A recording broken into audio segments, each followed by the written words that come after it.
Welcome back to Two Wants to Know. I'm Chad Silber, filling in for Tanya Rivera right now. We're having some technical difficulties with her camera, so I'm going to take over. We're talking about eviction here, and one thing I'd like to ask both of you ladies, Tyra, if you'd like to start, what is the biggest question that you get right now that you think is important for people to know? The biggest question that we're getting, because this is a new group of people that we're seeing that are reaching out for assistance, and the biggest question is, what do I do? I've never been in this situation before. I've always been able to pay my bills. What do I do? And so we just walk with them through this process, and again, make it as easy as possible. Just trying to help them to navigate through this situation. All right, Haley, if you could tell us something that, that you always get questions about that you would like people to know.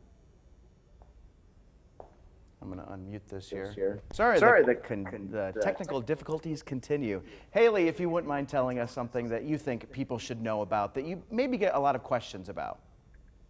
People are really concerned about the eviction moratorium expiring, and so that's why today's good news coming out of the White House, that they are going to extend the eviction moratorium for 2 more months through the end of March, is such welcome news, and that they are seeking an even longer congressional extension of that moratorium through to the fall. People are really concerned about losing their home.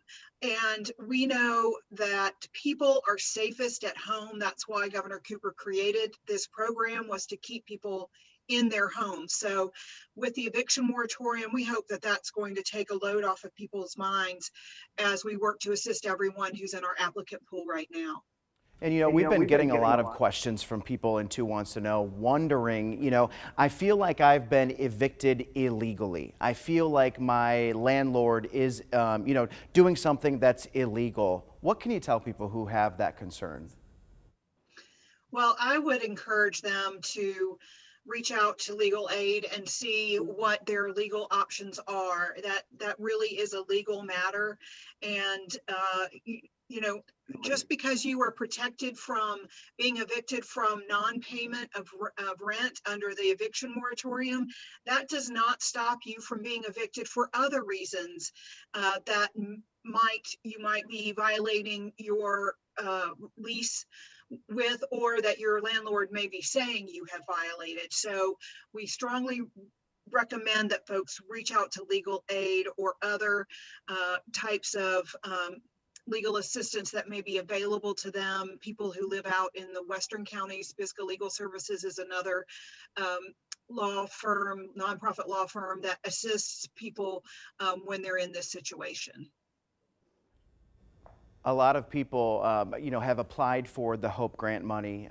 A lot of people have received the HOPE grant money, but a lot haven't for different reasons. What would you say is the biggest reason that you're hearing why somebody might not be eligible for the HOPE grant? Well, most people who were determined initially eligible continue to be eligible.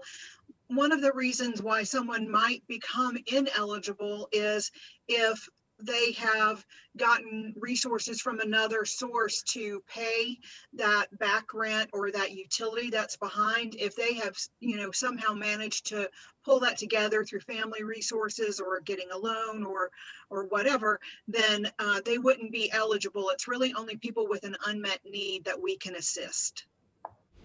Boy, you really have to feel for the people who aren't getting the benefits and aren't getting the money, that they need to get through this. Tyra, do you have any advice for people? Well, our advice is to continue to stay in contact with the utility companies, to stay in contact with your landlord, your mortgage company, and to just reach out to all the resources that are available. We just encourage people, don't panic. Sit down, have a plan A, a plan B, see if you can, to make sure that you are doing everything within your power to be able to keep up with your bills or to get your bills paid. But we're finding a lot of the utility companies and landlords and mortgage companies are also working as hard as they can, knowing that people are in distress. Ira, what would you say are the biggest concerns that you hear about at Greensboro Urban Ministries? Well, we are hearing that that people are fearful of being evicted or losing their homes. We're hearing people say, how am I going to get back to the place where I was before? And so we're saying to them, keep your hope. Keep your hope up, and know that there are people out there to help you. It may take a little time for you to get a response, but you will get a response. And just keep pressing forward, doing all that you can to keep up with your bills. Well, I appreciate both you, Tyra, and you, Haley, for your assistance in helping people get the assistance that they truly need and deserve. Thank you so much for being here today. If you missed any of our interview, we're going to be posting on WFMYnews2.com after the newscast.